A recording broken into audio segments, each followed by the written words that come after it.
Situation के हवाले से बात कर रहे थे और उसके लिए हमारे साथ रमीज़ खान मौजूद हैं, हमारे कॉरेस्पॉन्डेंट भी हैं, उसके साथ साथ तज्जियाकार भी हैं। Thank you very much Ramiz, बहुत शुक्रिया आपके वक्त का। रमीज़, सबसे पहले तो तहरीक इंसाफ के हवाले से भी हम बात कर रहे थे। अब कुछ ऐसे नाम जिनके हवाले से हम एक्सपेक्ट भी नहीं कर रहे थे, बड़ी मरकज़ी क़यादत तहरीक इंसाफ की, आहिस्ता आहिस्ता करके जेलों से निकलते एक प्रेस कॉन्फ्रेंस की जाती है और फिर तहरीक इंसाफ या सियासत छोड़ने का ऐलान कर दिया जाता है। So how do you see this situation?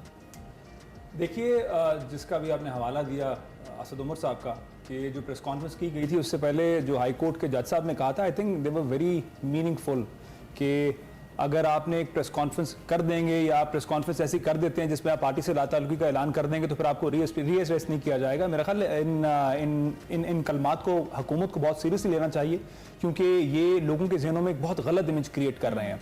उसकी वजह यह है कि पाकिस्तान तहरीक इंसाफ ने जो किया उसको आप बुक करें, उसके खिलाफ FIRs करें, लेकिन पाकिस्तान तहरीक इंसाफ जब से ऑपोजिशन में आई है ये इमेज बहरहाल रहा है कि पाकिस्तान तहरीक इंसाफ को कट टू साइज किया जाएगा। और फिर उसके थोड़े अरसे बाद इमरान खान साहब ने खुद कहना शुरू कर दिया कि मेरे ऊपर रेड लाइन लगा दी गई है।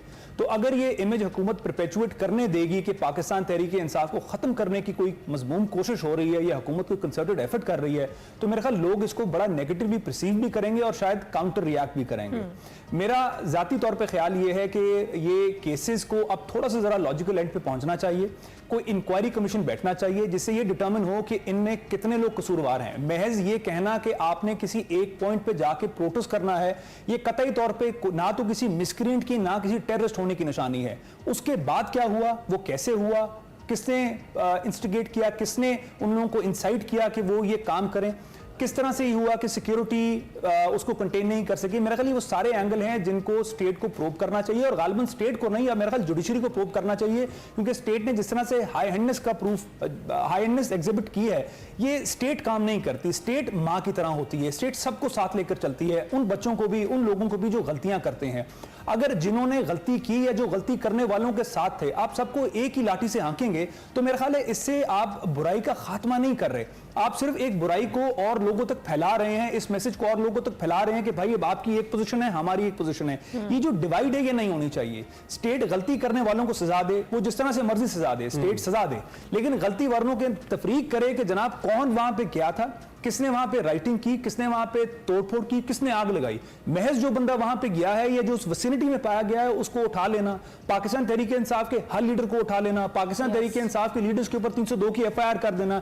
और ये देखिए ये FIR का सिलसिला अभी ये 9 मई के बाद शुरू नहीं हुआ, ये तहरीक इंसाफ का सिलसिला तब शुरू हो गया था जब ये हुकूमत छोड़ गए थे। इन पे तो तब भी एंटी टेररिज्म के पर्चे हो गए थे जब ये इस्लामाबाद हाई कोर्ट में प्रेजेंट किया और गालिबन के कुछ वर्कर्स ने धींगा मुश्ती में गेट तोड़ दिया, तब भी एंटी टेररिज्म के पर्चे हो रहे थे, क्या ये तब भी दहशतगर्द थे? तो हुकूमत ने तो जब से ये लोग ऑपोजिशन में आए हैं तब से इनको टेररिस्ट और मिसक्रिएंट और फाशिस्ट का लेबल देना शुरू किया है। अब इनकी गर्दन शिकंजे में आई है, फर्क इतना पड़ा है।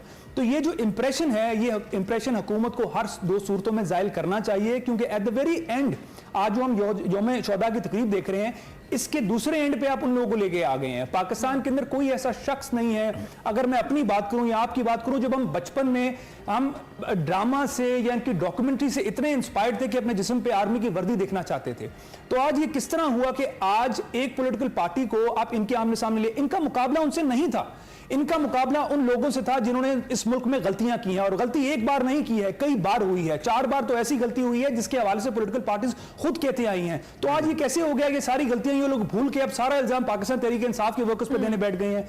ये किस तरह हुआ कि आज से 6-7 सालों से आप एक प्रोपेगेंडा कर रहे हैं, मुख्तलिफ पार्टीज प्रोपेगेंडा कर रही हैं, पाकिस्तान तहरीक इंसाफ नहीं कर रही, तो उसमें मौलाना फजल रहमान भी शामिल हैं, उसमें नवाज शरीफ साहब भी शामिल हैं, उसमें आसिफ अली जरदारी साहब भी शामिल है। वो क्या प्रोपेगेंडा कर रहे हैं वो हम सबको पता है, वो किसके खिलाफ बात कर रहे हैं वो हम सबको पता है। तो क्या जब हर चीज के ऊपर सवाल उठ सकता है, आप sitting chief justice supreme court के बाहर खड़े होकर इन पर इल्जाम लगा सकते हैं, तो ये किस तरह है कि हमने होली काव इस मुल्क में बनने दी है?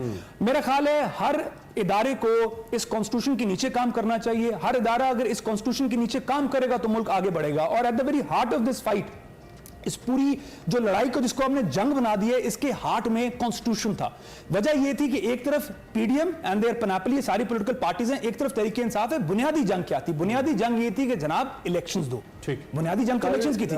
जो इमरान खान ने एक इंटरेक्शन किया अपना मीडिया, सोशल मीडिया पे अपने वर्कर्स के साथ, उसमें उन्होंने कहा कि मैं एक कमेटी बना देता हूं और अगर मेरे पीछे हटने से ये मसला हल होता है तो मैं पीछे हटने के लिए तैयार हूं।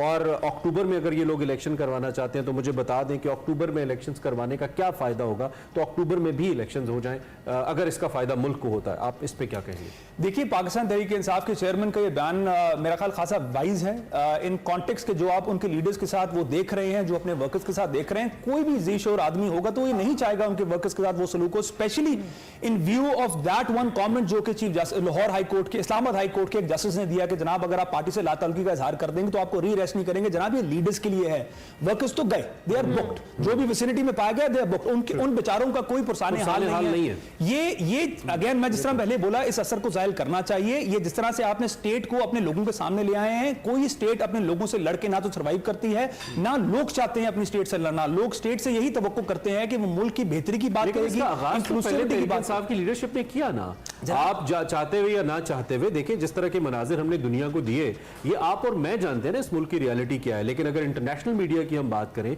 वो तो अगर बैश करेगा तो आपके इदारों को बैश करेगा। अगर इंडियन मीडिया की इन पर्टिकुलर आपने देखा होगा तो उन्होंने तो बैश किया, उन्होंने कहा जी कि कौम फौज के खिलाफ खड़ी हो गई। विजुअल्स अगर तहरीक इंसाफ की लीडरशिप और खास तौर पे आपने देखा कि कंडेम करने में बड़ा वक्त वाज़े तौर पे, और इसका इजहार तो उनकी अपनी लीडरशिप करी है कि जी इतनी देर से क्यों कंडेम किया सारी सूरत हाल में, इसको क्या कहेंगे? देखिए, मैंने आपको शुरू में बात कही कि इसकी अब एक इंक्वायरी जरूर होनी चाहिए। जो जिम्मेदार हैं, देखिए कोई भी मुल्क का ज़ीशूर आदमी कभी नहीं कहेगा कि किसी बंदे की मिलिट्री इंस्टॉलेशन तो क्या प्राइवेट प्रॉपर्टी को भी जला देना चाहिए। मैं कभी भी इस हक में नहीं हूं कोई पॉलिटिकल पार्टी या कोई ग्रुप किसी सड़क को ब्लॉक करके लोगों को तंग करे। ये वो चीजें हैं जिस पे मेरा ख्याल हमें लाइंस ड्रॉ कर देनी चाहिए। लेकिन हैविंग सेड दैट, ये पहली बार नहीं है किसी पॉलिटिकल पार्टी ने गुस्से में रह के तोड़फोड़ की। इससे पहले जब पाकिस्तान पीपल्स पार्टी बेनजीर साहबा का वाकया हुआ तो शहादत हुई थी उनके वर्कर्स ने क्या किया था, तब ये मिलिट्री वाला एंगल क्यों नहीं था? क्योंकि तब ये जो बिल्डअप है ना हेट का, ये नहीं किया गया था। ये हेट का बिल्डअप जब से शुरू हुआ है, जब से इन लीडर्स के साथ एक पावर टसल में उनको लगा कि ये पावर टसल में डोमिनेट नहीं करने थे, तब से उन्होंने एक प्रोपेगेंडा शुरू किया, ये एतराज शुरू किया।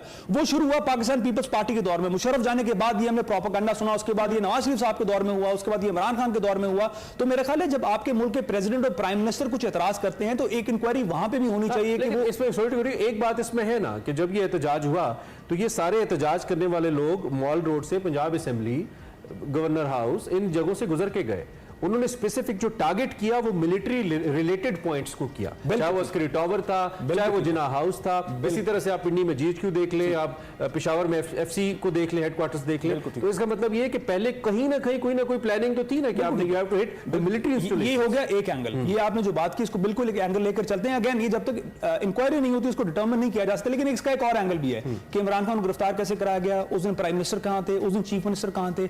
पाकिस्तान में दोनों ही अशखास नहीं थे, केयर टेकर चीफ मिनिस्टर भी पाकिस्तान नहीं थे, प्राइम मिनिस्टर भी पाकिस्तान नहीं थे। गिरफ्तार आपने रेंजेस से कराया, ऐसे ऑप्टिक्स आपने क्यों दिए? जिम्मेदारी लेते कि जनाब हमारी हुकूमत गिरफ्तार कर रही है, नैब ने गिरफ्तार किया, रेंजेस को हमने उनके साथ भेजा है। आप उस दिन यू वर स्टार्टल्ड कि हमें तो पता ही नहीं है, नैब ने पता नहीं कहां से गिरफ्तार किया। आपने जब ऐसे विजुअल्स लोगों को दिए, ऐसे ऑप्टिक्स दिए, जब परवेज़ के घर पे हमला हुआ तो तर्जुमान वजीर आजम 96 एज के बाहर खड़े होकर मीडिया से बात की कि जनाब जो पहले तोड़फोड़ हुई वो भी गलत है, जो परवेज़ के घर के बाहर हुआ वो भी गलत है। उस ऑप्टिक्स का क्या मतलब आप लेते हैं? तो वो ऑप्टिक्स थे जो कि बेसिकली ये रिजल्ट कॉज किया। Thank you much for opinion. हमारे साथ रमीज मौजूद थे, आप इनकी ओपिनियन सुन रहे थे।